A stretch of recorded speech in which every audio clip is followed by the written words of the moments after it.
Good morning, everyone. My name is Bill Giannone, and on behalf of everyone at the Crest Network, I'd like to welcome you to today's webinar entitled Five Numbers You Need to Know About Your Business, But You Don't.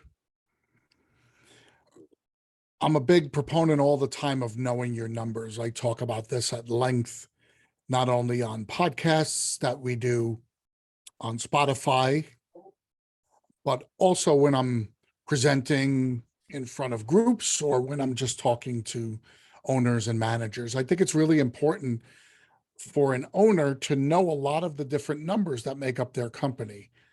Now, there are some numbers that owners do know. They usually know how much they bring in, which is gross sales, and what their net profit is, what they usually put in their pocket. Those are the two, but in between, obviously, we know that there are tons of other numbers that make up the company. Those numbers that I talk about a lot of times with owners are things like total leads, total projects, average project size, number of employees, number of trucks and or pieces of equipment, and their accounts receivable and accounts payable, otherwise known as AR and AP. These, again, are general numbers that most owners should have the ability to talk about. They're very important for a number of reasons. First and foremost, I think that it's really important to know your numbers because there's a concept in restoration that seems very foreign, but in every other business, it's kind of a staple of what everybody does, and it's called budgeting. We're getting to that point in the year when we're heading to the fourth quarter where we're going to want to start not only assessing where we are this year and making some fine tune or tweaks on how we're going to finish out the year, but we also want to start planning for next year. And planning for next year for most companies in the world involves creating a budget, forecasting what the company's expectations are, not just revenue expectations, but expenditure expectations so that you can have a plan of action going forward. Well, I'm always shocked when I talk to owners in our industry, and the vast majority of them do not create a budget. And they fall back on the excuse, well, I can't create a budget because how are we going to know how much work we're going to do this year?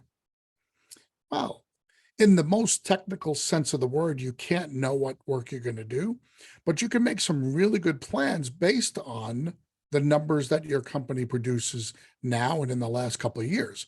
That's why things like total leads, total projects, and average project size can tell you a lot. If your total leads are growing every year by a certain percentage, that's a pretty good factor to understand you've got a good process for marketing that's generating work to come in. If you know how many projects you have a good idea over the course of the last couple of years what your average projects have been, how many per month. Those two numbers tell you what your closing ratio is. So if you know your closing ratio and you're able to understand whether that is a normal or an abnormal number, you can make some expectations and plans for the following year. Obviously, average project size times total number of projects gives you your revenue. If you can forecast somewhat what your average project size is going to be and your total number of projects based on historical numbers, now we've got a good basis to budget for next year. Number of employees, number of trucks and pieces of equipment, and ARAP are things that tell you about cash flow. Another thing that's very important to a company is how much cash do they need? I don't know if you've heard me say this before, but in restoration, typically companies need a lot more cash than some other companies. Most companies can turn their cash around in 30 to 45 days. In restoration, sometimes the number of turnaround days can approach 90 days, depending on how poorly we're collecting our money. So it's really important to know what your average number of employees is and your pieces of equipment and trucks so that you can start to understand what your capacity is for work and also what your overhead expectations are going to be. AR and AP also tell you what your money that's going to come in looks like and what you owe out. So again, that's a general, kind of like a blood pressure or a pulse of your company. You can check and see if there's generally good health to your company. These are very important numbers, and we've talked about these at length. Again, owners, by and large, may have a good grasp on these. So I know I talk about numbers. We have hundreds of numbers we can talk about. So I want to talk about 5 numbers that we may or may not have talked about, or you may not have heard. And I'm going to go into them in a little greater detail so that maybe 1 or 2 of these can become hot tickets for you moving into the end of this year and the end of next year. You might not even know that these numbers are important to you, but I'm here to tell you that these 5 numbers are probably 5 of the 10 most important numbers, because a lot of these numbers make up all those other numbers and make a big difference in whether or not those other numbers make sense for your company or not. So why don't we get right into it, guys? The first number I want to talk about was, what is your rate of production? How fast are your crews doing their tasks? Rate of production is defined as how fast your guys work. That's why I asked that question. For most of us who produce residential invoices, we use Xactimate, or we use some sort of what I call square foot pricing or unit pricing. It might be linear feet, square feet, cubic feet. Well, for most of us, if we're doing things like demoing drywall, we're using a square foot or a linear foot price in Xactimate. And even if we're not using Xactimate, if we've decided to put our own invoicing system together, the documentation usually entails some sort of unit price for things like drywall. Built into any of those unit pricings is an assumption of how fast our crews are supposed to be working. Xactimate makes that assumption for us based on surveys that they've done over the years on how fast workers in the construction field do operate. And yes, they do send out surveys. Even though you think you may not have ever gotten one, they do send them out, because they will survey restoration companies and they will survey demolition companies, construction companies. So they have an idea of how fast guys can work. It's not just picking a number out of a hat. Okay. If your crews can work at that assumption or faster than that assumption, you're going to make more money. If your crews can't work as fast as that assumption, you're literally losing money against what Xactimate thinks you should be making. We all know how difficult it is to change things in Xactimate and have the client's adjusters want to play ball with that. So I just think the easiest way to skin this cat, pardon the pun, is to make sure that we train our guys and we're aware of how fast they're working. How do we know what that number is? Well, in Xactimate, there's a place that we can look, and you'll see right here, this is a detailed information page on Xactimate for tearing out drywall, cleaning it up, and bagging. The arrows here are pointing to 2 different units. 11.6 square feet per hour is the yield. That's how fast they want you to be working. So you could see that number, and then you could see the yield number. The yield is the overall rate of work over an 8-hour day. So 11.6 square feet per hour translates into 74.4 square feet overall in an 8-hour day. That's how fast they expect you to be doing this work. Okay. It's very important to know these numbers, because these numbers are vital to you to understand what you're getting paid for. All the things like, what's my gross profit margin? I didn't talk about that one, because your gross profit margin is greatly defined by your ability to work these numbers. You're going to be more profitable if your crews work fewer hours than Xactimate demands, because Xactimate's allowing you to get paid for this. Some of you might ask, why is the number 11.6, but then you say an 8-hour day only allows me 74?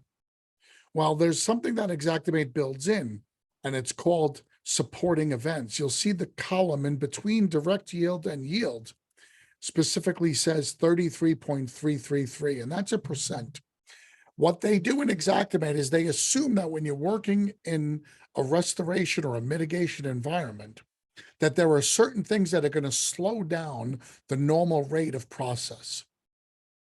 Things like traveling to and from the job site, setting up when you get there, any breaks you might take during the day, lunch breaks. So the 33.3 means in an 8-hour day, a third of that day is not really considered to be work related. It's going to be other things that you're doing as part of your 8-hour day, but they're not actually you ripping out the drywall. So that's why in a normal day, you're assumed to have some downtime or some delay time or some inefficiencies built in. In just about all line items in Xactimate, you absolutely are able to get that. So it's important to understand that all of those things are built into Xactimate line items. You need to know that your assumptions are in there and how to get to them. So let's make sure we're working on that. Our rate of production, the speed at which our guys need to be working, has to match these numbers. How do we come close to even knowing whether they do or not? Well, this is where you have to have good oversight in the field. If you don't have a supervisor or somebody who's in charge of your mitigation crews, I think it's valuable enough that you be out there and you assess their work. And you could literally say to a guy, okay, I want you in this room all by yourself. Usually you'll send crews of 2 out, but just to see how fast they work, even if you want to put crews of 2 in there, assign them the room, know exactly what they're going to be doing in that room, and know exactly how much time Xactimate is allowing them. Then assess how long it takes them. Once you're able to assess whether or not they're working efficiently enough, then you can make a good determination as to whether or not you are maximizing your field production. I'm going to go back to the other slide in the rate of production, and we're going to talk about this. Remember, every demo and cleaning line in Xactimate makes an assumption about how fast they expect your workers to perform their tasks. Are those lines too vague, and are they expecting too high of a production expectation? My historical answer to that is no. I'm here to tell you, I've studied this. I've worked with companies here in the Crest Network where we've studied this at length.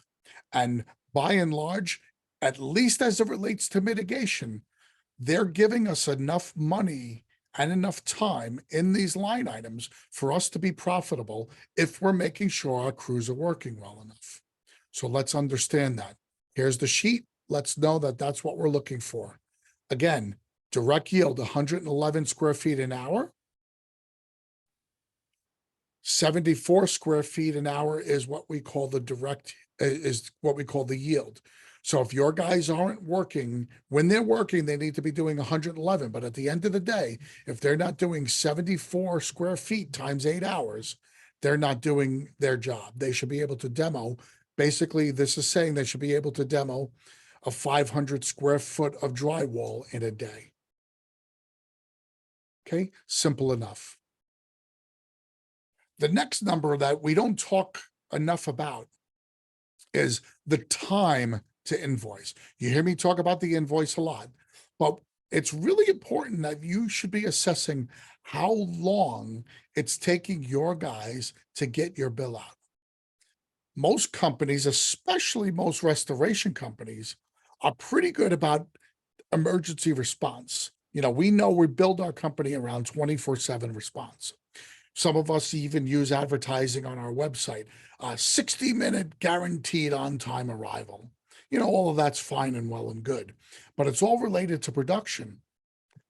As quick and as diligent as we are about making sure we respond on time, usually the exact opposite is true about our invoicing.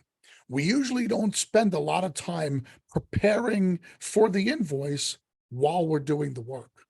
It's almost like we don't even think about invoicing till production is completed. And then all of a sudden we're like, okay, now let's put the invoice together. Guys, that's a really, really big mistake. Why do we wait so long? They always say you have to strike when the iron is hot. And the most important aspect of that is making sure that we're preparing the invoice while the project is still going on. I'm going to give you a couple reasons why this is important. Optimally, your invoice should be ready to be submitted to the homeowner within 24 hours of having them sign a COC. I'm going to explain this for two reasons. Number one, notice the wording I used. Your invoice should be ready to be submitted to the homeowner. Don't make the mistake of submitting the invoice to their insurance company. For so many reasons, legal and otherwise, all that's going to do is slow the process down and you're going to lose leverage. Let's make sure we keep the homeowner involved in the invoice and collections process. If you never invoice the homeowner, they never assume that they're liable for payment. We all talk about and we all think about the idea of making sure the homeowner knows that they have to pay us. We talk a lot about making sure the homeowner is involved in the collections process. Well, how can we do that if we're not even giving them their own invoice? So let's make sure we're giving the homeowner the invoice. Within 24 hours, there's a reason for that. Out of sight, out of mind is a reality in the restoration industry. If we wait a week or two to submit our invoice to the homeowner or to the property owner, after we've already pulled the equipment and they've already signed that certificate of completion, they're much less likely to care about our urgency in getting us paid. We have let them know it's not a big important thing to us because we didn't think it was important enough to get it in their hands right away. One of my coaching strategies is to try to get companies to think along the lines of preparing that invoice during the drawing portion of the mitigation phase and to have it ready to hand to the homeowner when they get the COC signed. It's almost like an exchange of paperwork because payable upon completion literally means as soon as I'm done, I expect to be able to give you a bill and you should be willing and expected to pay me. That is COC. That's when you know your job is done. Another thing that I know is important is this is anecdotal, but it's based on thousands of invoices submitted over the years. For every week it takes you to submit your invoice, you can expect your collections process to extend an additional month. Now, the normal collections process, if everything is being done correctly, should be anywhere from 30 to 45 days from the time that you submit the invoice till the time that you actually have the money in your hands. If you submit the invoice to the homeowner and you make sure the homeowner sends it out to his adjuster immediately, and you stay on top of the homeowner and the adjuster, trying to make sure that adjuster is looking at the invoice, and then you give a little period of time for them to give you any questions they have about your invoice, and then you respond to the homeowner so that the homeowner stays in the loop. And then the adjuster is satisfied and submits the check, and the check goes to the homeowner, and then the homeowner can either cash the check and pay you or can sign the check over to you. That process should take about 30 days. For every week it takes you to submit your invoice, that process is going to take an additional month. Why is that?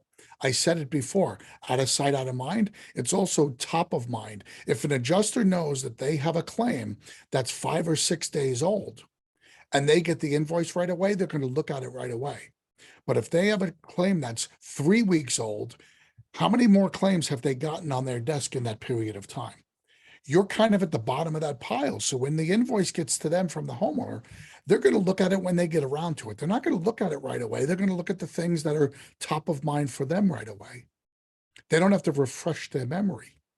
So I know for a fact that if it takes you 2 weeks to get your invoice to the homeowner, it's going to take at least 90 days to collect.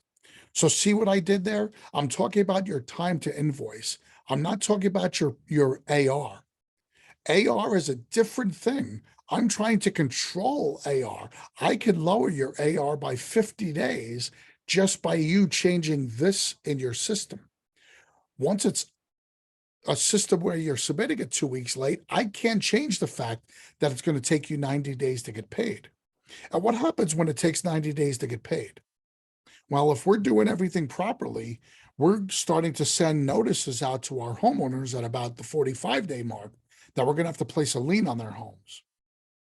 And then just that notice is going to get them upset. If it gets close to 90 days before we receive money, we might actually have to file that lien. All of that's going to get the homeowner very upset, regardless of whether or not things are moving along with the adjuster. There's just nothing that the homeowner can do if we are delinquent in keeping the process moving at the start. So we're going to piss off the homeowner. We're going to piss off our lead source because the homeowner is going to call up our lead source, be it a plumber or an agent or a broker, and complain about us. So now we're jeopardizing any future business we might be able to receive just because we're stubborn about not wanting to fix this part of our process. And it's something that's easily fixable, guys. We just need to focus as much on the timeliness of our invoicing as we do on the timeliness of our emergency response and our monitoring. Let's make sure we really focus on that and make that a priority in our company. You'll notice there's a trend here. Every time I talk about one of these numbers that I think is important that you might not even think about, it's affecting some of those other numbers that you think you have a lot of control over. We're going to move on to the next one. And the next one is going to be percent of collections. How much of your bill are you actually getting? Believe it or not, you can control a lot of this. Most restoration clients that we have at the Crest Network, they really don't believe that they're a part of the process of how much they can collect. They think, well, no matter what, the adjuster is going to cut 15%. So I just have to accept that I'm going to get 15% cut. Well, absolutely not. Absolutely not. My mantra when I talk about invoicing and collections is this: I document everything and I invoice everything that I did on the job that I'm entitled to get paid for, and not a penny more. But that also means that I'm going to fight for my invoice to be paid in full and not accept a penny less. Again, that's a mantra, that's a goal.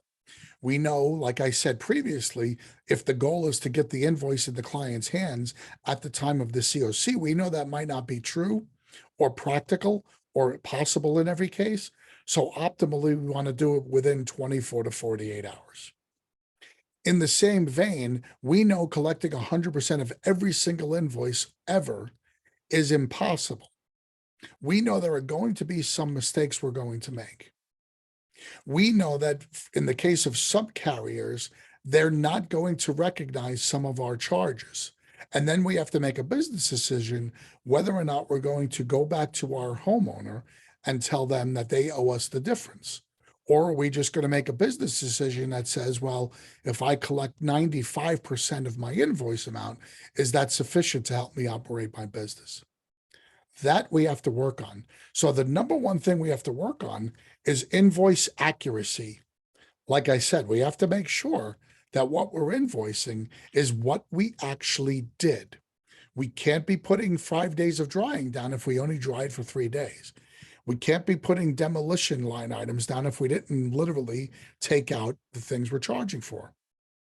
And we certainly can't put down PPE or decontamination charges if we're not proving that we're wearing and using PPE on the job site, and we're using things, scrubbers and different items that require decontamination after every job.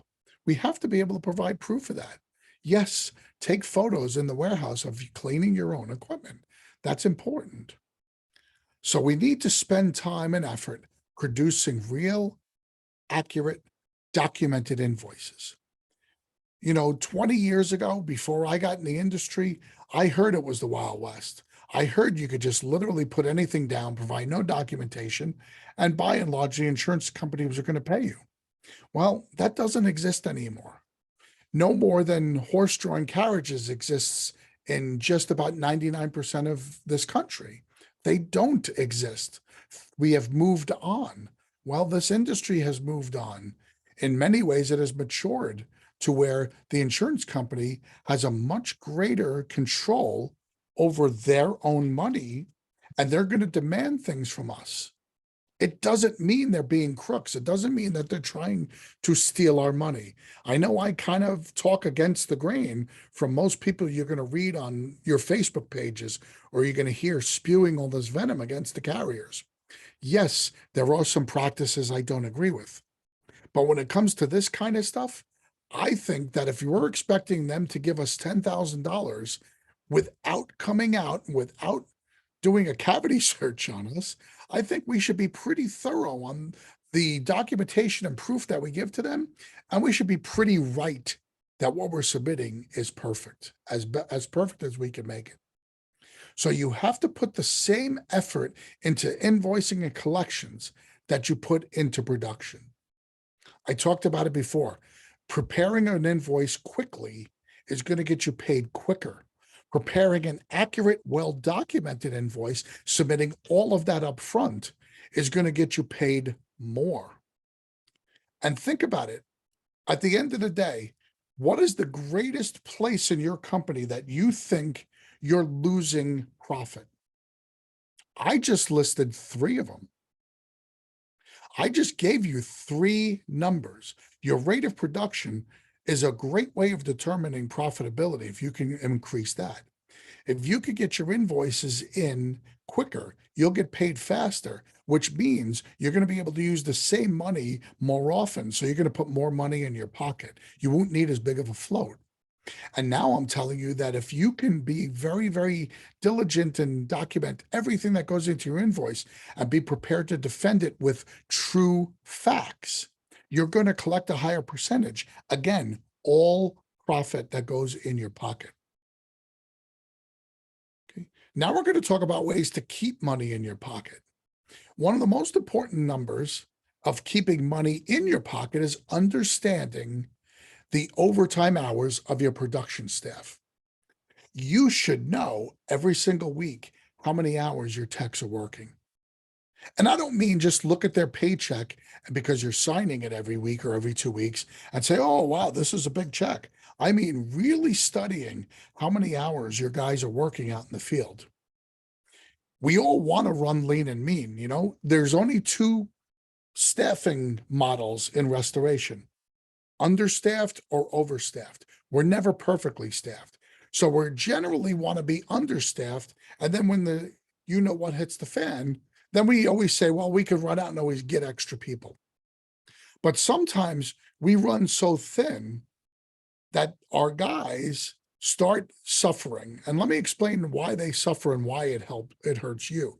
You think it's a win-win. You think, well, my guys want overtime. So if they work 70, 80 hours, I'm going to be really in good shape because they're going to be able to take more money home, which is all they care about. And I'm going to be able to get more production out of them, even though I'm paying them overtime because I can't find any workers out there. So it's a win-win for both of us. Just be careful. Let me show you the first way it hurts you. Tired, burned out workers are less productive, more sloppy, and more prone to injuries. So a couple of things. Let's look at that here. When they get tired and burned out, they might not tell you until it's too late. Less productive. We talked about rate of production. That will automatically go down the more hours they work. So now you're literally paying a guy more money because he's getting overtime hours. You're paying him more money than you would be paying a regular worker if you hired additional staff. And your current worker is going to be less productive than a new worker is going to be with proper training.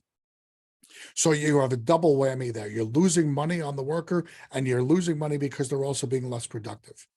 More sloppy means they're going to make more mistakes. If they make mistakes on job, 9 times out of 10, it's you that's going to pay for those mistakes. I could tell you just about every time I've heard the story of a technician forgetting to properly detach the cabinets before he ripped them off the wall. And then when he did rip them off the wall, the plumbing came with them, and now there's a plumbing leak and it affected the basement, and now you're responsible to clean all that up. I can't tell you how many times I've heard that, and every single time I've heard it, it ties into the fact that the workers were probably overworked. They were on their seventh or eighth or ninth straight day, or they were working 12-hour shifts. Don't do that to your guys. They're also more prone to injuries. The last thing you need is for a worker on your job site to get injured, not just for the obvious ramifications to you from workers' comp standpoint, but also because one of your best, most productive guys is now out of action. And it happened because you were unaware. The other thing, which is obvious to all of us, paying excessive overtime to workers wastes company resources over hiring more workers. You might say, well, how do I know when I need more workers? Well, if you've spent an entire month paying people for more than 55 hours of work, you should hire another staff member. If you have a team of workers for the entire month working over 55 hours, you need to hire another team member. Yes, it's going to cost you a couple bucks. Obviously, with benefits, it's going to cost you as well. But you need to be sensitive to the overall health. There are things in math and science when you analyze numbers and statistics that are called bell curves. And there's an area on a bell curve where you peak maximize the worker efficiency versus what you're getting out of them. So basically, your return for dollar.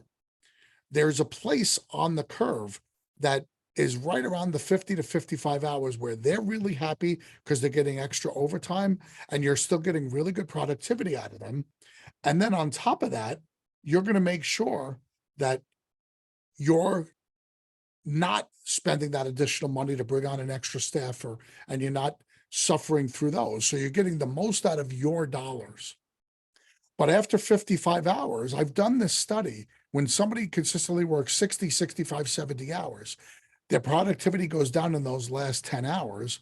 So you're really suffering, and you would have more than made that up by hiring the new person, and their cost would have been more than covered by productivity gains over what that overtime worker is doing. So let's make sure we're not wasting our money and putting our workers at risk. I didn't even talk about the fact that when people get burned out, they're much more apt to quit. That's much more of a today thing than it was even 5 years ago. Today's generation of worker doesn't have the same commitment to their craft or to their career that the worker from 20 years ago or 10 years ago had. Today's worker is very transactional. And if they feel, even though the money is good, that they just don't enjoy what they're doing anymore and that they just don't want to get out of bed because they know it's going to be 14 hours today, they're going to jump ship. So you're really going to put that delicate balance at risk. And the reason why you didn't hire more people in the first place, because you convinced yourself there's no good work out there. Now, what are you going to do? You've not only had to go out and find a new worker, but you have to go find a worker to replace a good one to begin with. Let's stay away from that trap. Second place I want you to save money is on your marketing. You don't even realize how much money you're spending on marketing, and you don't even realize what your ROI on that marketing is. Over the course of a calendar year, restorers spend a lot of money on various forms of marketing. So you have to know what you're spending, and you should try to know what you're getting for that cost, your ROI. It's very important to understand all the different things that go into your marketing. You spend money on what we call route marketing. Now, route marketing is a generic term. In our industry, it's the marketing person that we hire to go out and try to get work from plumbers and agents and brokers and people like that, B2B type marketing. We spend that money. That most of us know what that cost is because we're sensitive to the employee cost. Some of us are also doing SEO or pay-per-click. Do you know what your return is on those specific pieces of your business? You're doing advertising of some form or fashion. You're creating promotional materials. You might be wrapping your trucks. All of those things are marketing expenses. Remember, I don't want you to say, well, how can I figure out what I'm getting back on my truck wrap? Well, you can't. That's what they kind of call an indirect expense. But what you can do is you could look at your total marketing expenses for the year against your total revenue, and you'll have a good idea on where you want to be. Uniforms and apparel. You don't need for your guys to be wearing logos on their shirts, but we do that as a marketing tool. We want everybody to know what our logo looks like. We pay referral fees out a lot of times to the plumbers or different lead sources. We wouldn't be doing that if we weren't getting work from those people. So those are a form of a marketing cost. We might be joining Better Business Bureaus, or we might be joining chambers of commerce, or we might be joining plumber and heating company organizations. So we have association memberships. And obviously we have a meals and entertainment budget where we might be taking people out to lunch, or we might be doing lunch and learns in offices, or bringing breakfast to plumbers, or doing supply house events. All of those different marketing expenses should be tracked by your company. I can't tell you how many people, when I ask them, what's your marketing budget for the year? They literally have no idea. Worse yet, if I say to them, what's your marketing expenses for the year? They'll tell me just what the expense of the marketer is. The other things on this sheet could be six figures in a decent sized company. So outside of your marketer, you could be talking about hundreds of thousands of dollars of expenses. We need to know that. And for each marketing program, we should know their ROI. We should have an idea of what the return on investment is.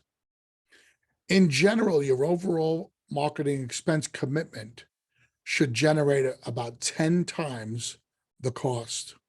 So for every $1 million that you bring in, you shouldn't be spending more than 100 grand.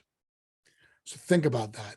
Within your company, if you're a $2 million company, add up every single thing that you're spending on your marketing. Is that exceeding 200,000? 10% should be your ratio. We want to get a 10x, 10 times our investment return. Now, that sounds ridiculous, right? Why shouldn't we be able to generate a heck of a lot more than 10x? Well, in our industry, you need to spend a lot of money to generate revenue. I know a lot of other industries, Fortune 500 industries, where the marketing expense and advertising expense might be 30%. But they are okay because they have a much more, what I'll call, recurring stream of business. They also don't have as high a cost of carry as we do. Our industry, guys, has one of the highest carrying costs of a business of any industry at all. Our product itself doesn't cost a lot to produce as a percentage of our revenue. But everything else in our company to stay in business, our insurances and our rents and things like that, relative to the size of our business, those are very high. So we can't expend 30% on marketing. I'm telling you right now, the goal should and always should be, you should get a 10x return on your investment from any marketing program. If you're doing pay-per-click and you're spending $3,000 to $4,000 on pay-per-click, you need to be getting a minimum return of $40,000. I would hope it would be larger, but you should get a minimum return of about 40,000. Now, when I talk these numbers, I'm talking about your mitigation division only. Okay? I don't consider SEO or pay-per-click to be driving business for a reconstruction or a pack-out division unless you're specifically marketing those as separate parts of your company. Most of us are doing pay-per-click or SEO to generate mitigation business. We have those other pieces of our company that are there because they're add-ons or they're supplements to our business. But our core business model is mitigation. Everything exists because of mitigation for most of us. That should be what we judge. The gross revenue from mitigation should be what we're judging our return on investment. I think that makes sense, but I just want to make sure we're clear on that. So if you're a $5 million company, but only doing 2 million in MIT, I don't think we should be doing 500,000 and spending on marketing. I still think if we're doing 2 million in MIT, we should be spending 200,000 in marketing. Now, can we invest in different marketing programs, basically hoping they will help grow? Absolutely. But we need to have realistic timelines on those. I think after a 6-month period, we should be approaching that 10x return. If you're new to a pay-per-click or an SEO, or you're hiring a new marketer, I think after 6 months, they should be starting to at least pay for themselves while building towards that 10x. If you don't see them building towards the 10x or paying for themselves after 6 months, you might have to readdress that particular campaign. If you're doing any kind of marketing campaign with a 90-day expectation of results, I think you're selling yourself short and you're going to set yourself up for a failure. Most marketing campaigns, and Dick's much better at talking about this than I am, but just from a revenue dollars and cents standpoint, most marketing campaigns, no matter what you take on, need about a 90-day, what I'll call rooting period of time. It takes 90 days for those programs to take root, and then it takes the next 90 days for them to start growing. So after 6 months, you should have a pretty good idea of the trend or tendency to make money from that particular program. But always keep those in mind. Again, I want to make sure you're not wasting money. So when we talk about our numbers, 3 of those numbers were about making more money, and 2 of them are about not wasting money, okay? Yes, it's only 5 numbers, but these 5 numbers are absolutely plenty. You could dive into numbers and you could drive yourself crazy. You know, I think I've shown people some of the spreadsheets I have, and I probably analyze 250 different metrics of a company. How important are each of those? Well, for me, I think each one of them tell a different story, or they all tell parts of the same story. But are any of them in and of themselves the be-all end-all? No, I don't think they are.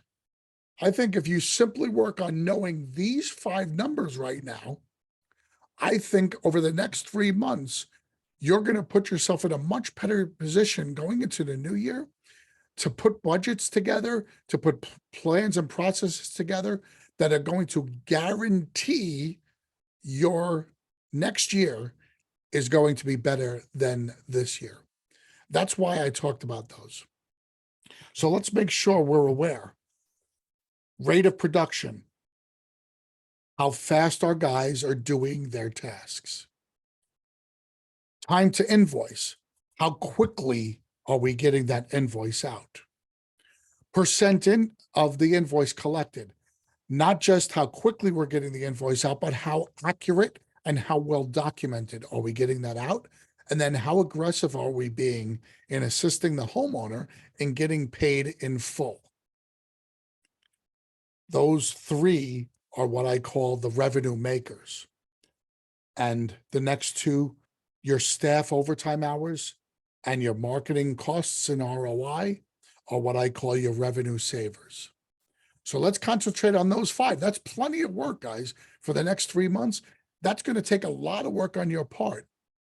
Obviously, if you have any questions on how to find these numbers or on how to look at them, or for your specific company, what are the key metrics within those numbers that you should be shooting for, just drop me a note. Bill@thecrestnetwork.com. I'll be glad to answer any questions you guys have. And on behalf of everyone here at the Crest Network, including co-founder Dick Wagner, I'm Bill Giannone. Thank you so much for joining us. And I look forward to seeing you again next time here on the Crest Network. Thanks so much.